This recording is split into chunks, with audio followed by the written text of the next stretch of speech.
जीवन भर कर्ण ने इस बात का संकल्प लिया कि एक दिन अर्जुन को मारना है। जीवन भर यही सोचा। अफगानिस्तान की टीम ने पाकिस्तान को हराया वर्ल्ड कप में। हमें ऐसे प्रसन्नता हुई जैसे हम वर्ल्ड कप जीत गए हों। क्यों हुई? क्योंकि पाकिस्तान अहंकारी देश है। वो अफगानिस्तान को अपमानित करता रहता है। एक छोटे से साधनहीन देश के बच्चों ने भारतीय खिलाड़ियों से प्रेरणा ली, कोचिंग ली और अपने गुरुओं के देश में अपने शत्रु को अपमानित करके हराया। इस बात की प्रसन्नता पूरे देश ने मनाई। कारण इस कहानी में अफगानिस्तान है। वो जीवन भर सोचता था कि मेरे अपमान का कारण यह अर्जुन है। अगर आज अर्जुन ना होता तो मैं द्रोणाचार्य का शिष्य होता। अगर आज अर्जुन ना होता तो विश्व मुझे नंबर 1 का धनुर्धर मानता। और जब माता कुंती युद्ध से पहले दिन कर्ण सेनापति बना, रात्रि में चुपचाप उसके शिविर में गई और उससे कहा, बेटा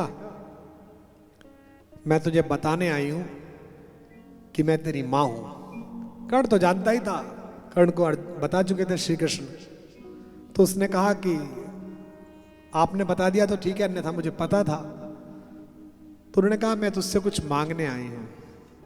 कर्ण ने कहा कि ठीक है, आप भी मांग लो। मैं तो सोचता था कि मैं दानी हूं, पूरी दुनिया मांगती है।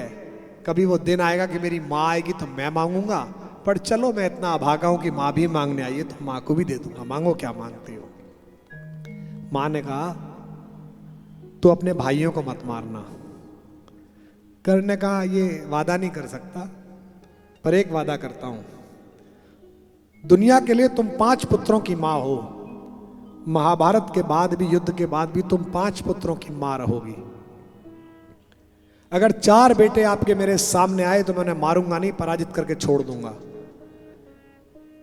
लेकिन अर्जुन आया तो उसका वध करूंगा। लेकिन वध करते ही अपने शस्त्र छोड़ दूंगा और पूरी दुनिया को कहूंगा कि कुंती मेरी मां है।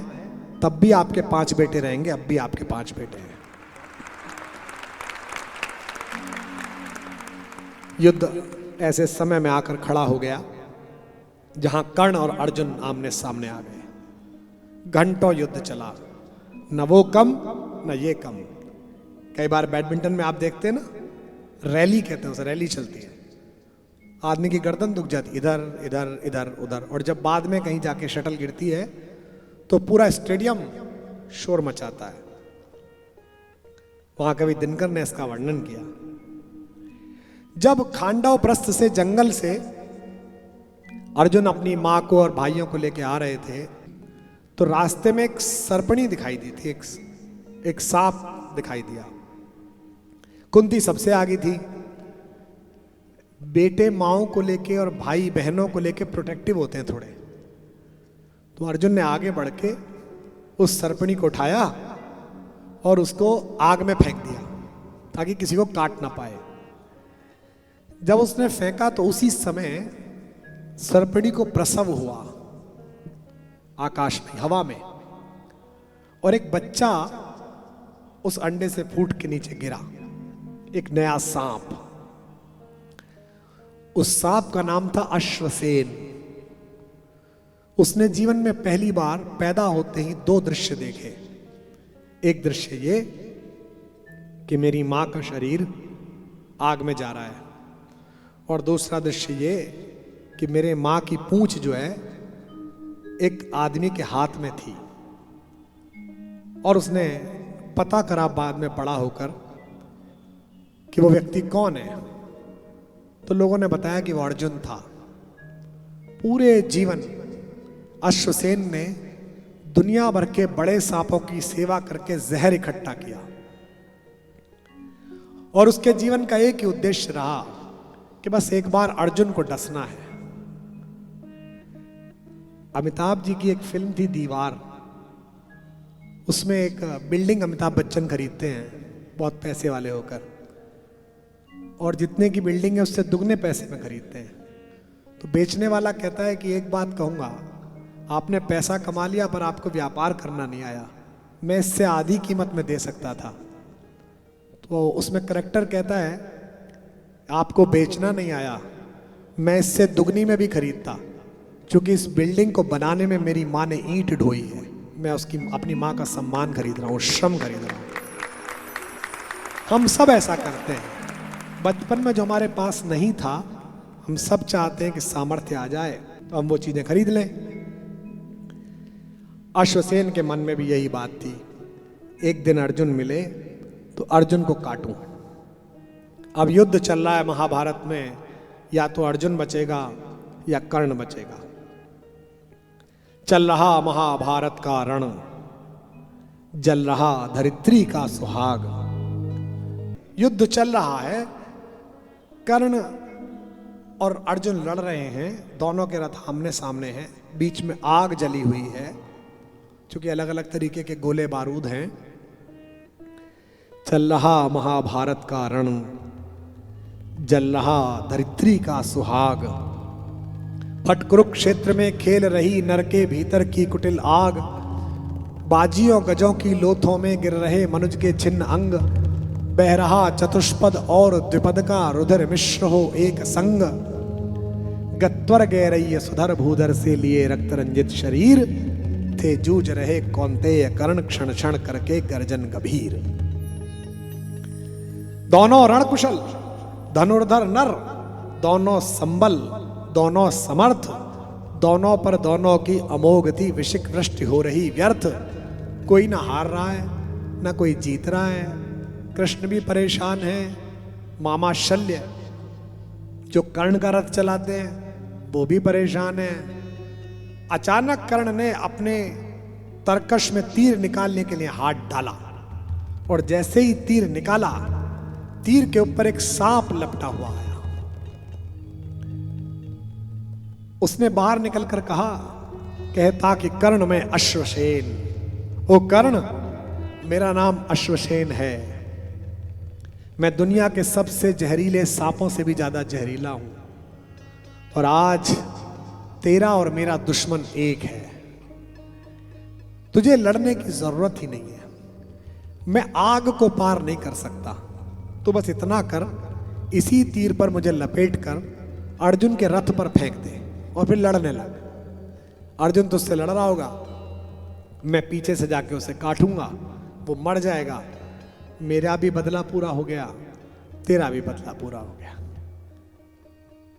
ये जो बिटिया है साल्लुखे, बेटा तू इसकी जगह होती तो क्या करती कि चलो काम निपटे, एक ही मामले में दोनों काम सेट हो रहे हैं, इसका भी दुश्मन खलास, यही तो बोलते ना मराठी में खलास, और अपना भी दुश्मन खलास। नहीं, दुश्मन तो खलास हो जाता बेटा, पर दुश्मन के साथ साथ आत्मा भी खलास हो जाती।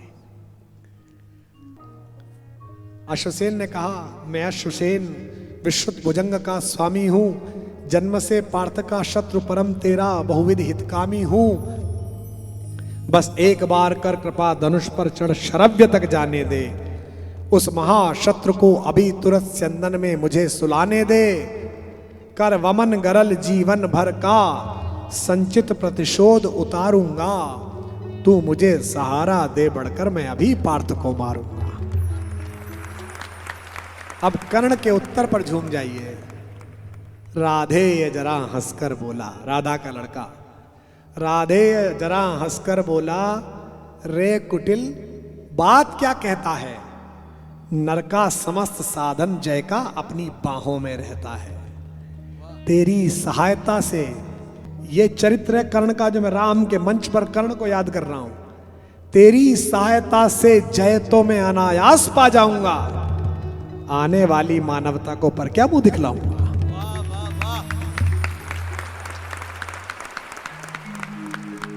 तेरी सहायता से जय तो मैं अनायास पा जाऊंगा, आने वाली मानवता को पर क्या मुख दिखलाऊंगा।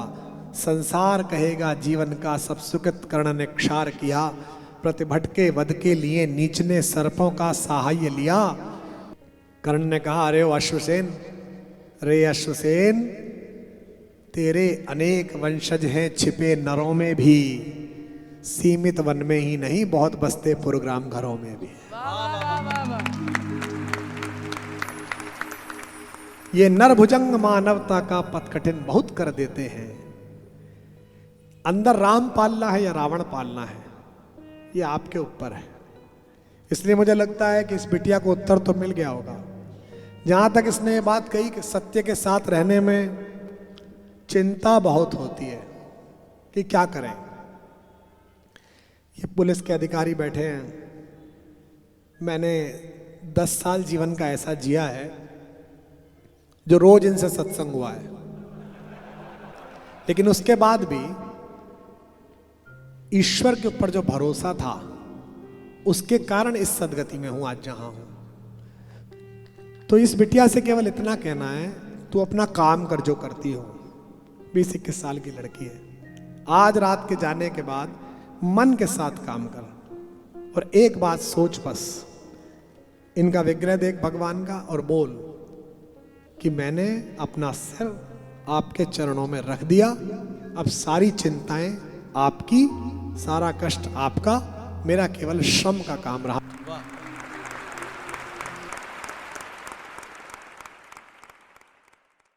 कृष्ण हैं जो प्रतिपल जगत को यह एहसास कराते हैं कि वो ईश्वर है, जो बड़े स्वाभिमान के साथ, बड़े अधिकार के साथ कुरुक्षेत्र के मैदान में खड़े होकर अपने मित्र और अपने शिष्य अर्जुन से कहते हैं कि सारी दुनिया का फजीता छोड़, सारी बात छोड़, मेरे पास आ जा, मैं तुझे सबसे मुक्ति दिला दूंगा, क्योंकि जन्म जन्मांतर से मैं ईश्वर हूं। सर्वधर्मान परित्यज्य मामेकम शरणम व्रज, अहम त्वा सर्व पापेभ्यो मोक्षयिष्यामि मा शुचः। जब एक बार कृष्ण बच्चे के रूप में पैदा हो गए, उसके बाद कोई बच्चा किसी और नाम से बुलाया ही नहीं गया। बता दीजिए माएं जहां बैठी हो, कसम खा के कलेजे पे बता दीजिए, इस भारत में, इस विश्व में ऐसी कोई मां नहीं हुई जिसने बचपन में खिलाते हुए कन्हैया ना कहा।